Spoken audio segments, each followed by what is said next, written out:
Bonjour à tous et à toutes, merci de votre fidélité, merci d'écouter Immigration TV Canada, le seul canal qui vous donne des informations venues directement du gouvernement canadien et de l'immigration canadienne. C'est aussi le canal qui vous accompagne dans vos démarches d'immigration vers le Canada. Canada annonce un programme humanitaire pour Haïti, Colombie et Venezuela. Vous vous souvenez, il y a longtemps de cela qu'on avait annoncé que le Canada comptait recevoir 15 000 personnes pour le compte d'un programme spécial.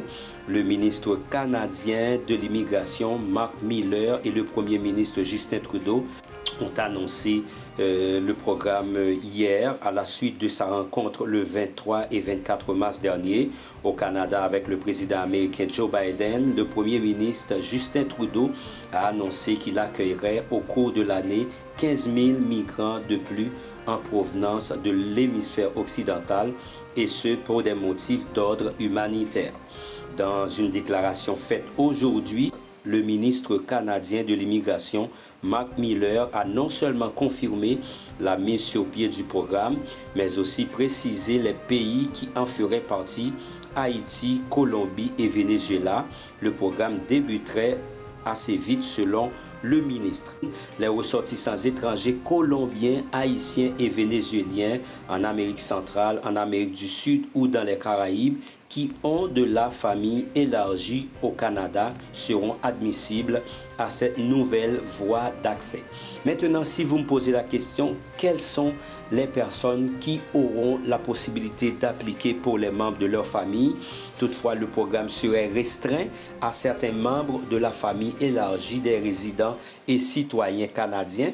Pour être admissible, le principal demandeur doit être l'enfant sans égard à son âge, le petit-enfant, l'époux ou l'épouse, le conjoint ou la conjointe de fait, le parent ou le grand-parent ou le frère ou la sœur d'un citoyen ou d'un résident du Canada. Notons qu'un programme parents-grands-parents PGP, une sorte de loterie, a lieu chaque année et vient de démarrer cet automne également. De plus, parmi les 15 000, il faudra compter 4 000 travailleurs étrangers temporaires qui sont déjà au Canada et qui vont avoir une voie d'accès vers la résidence permanente. Il resterait donc 11 000 personnes à entrer dans ce programme. Donc, comment le Québec voit ce programme? Le Québec, selon nos informations, le Québec ne ferait pas partie des provinces et territoires canadiens à accueillir ces nouveaux arrivants. En raison de sa politique de baisse du seuil d'immigration, le gouvernement de François Legault s'opposerait à délivrer les certificats de sélection du Québec, véritable carte de résidence dans la province. Pour expliquer le temps par le gouvernement fédéral à finaliser le programme et à en faire l'annonce sans le Québec. Le ministère canadien de l'immigration n'a pas encore répondu à notre demande d'information sur la participation du Québec à ce programme. Les demandeurs dont la demande est accueillie se verront offrir des services avant l'arrivée, y compris une évaluation des compétences professionnelles et un aiguillage vers un fournisseur de services d'établissement dans la collectivité où ils ont l'intention de s'établir.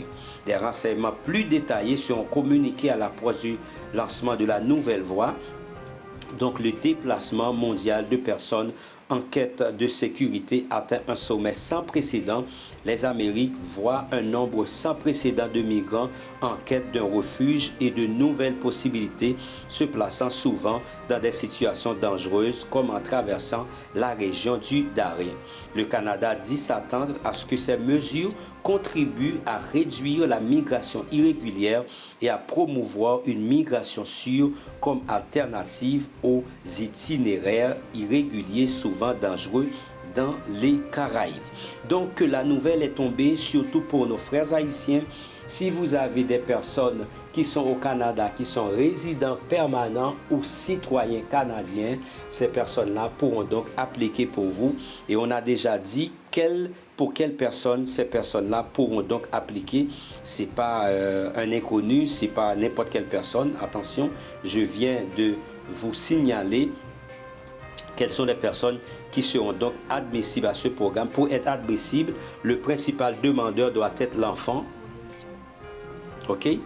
L'enfant ou petit-enfant, époux ou épouse, conjoint ou conjointe défunte, parents, grands-parents, frères ou sœurs d'un citoyen ou d'un résident permanent du Canada. Ce n'est pas cousin, cousine, oncle, nièce, neveu, non.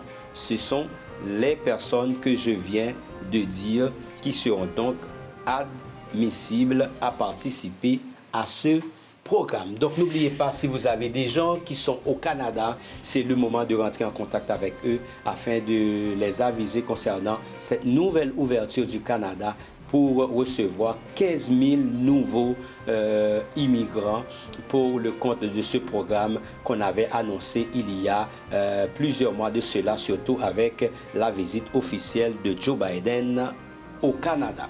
Partagez cette vidéo avec tous vos contacts, laissez like et commentaires. Et si vous avez des questions, vous pouvez toujours les poser. Nous serons très heureux de répondre à toutes les questions. Excellente journée à tous. Au revoir.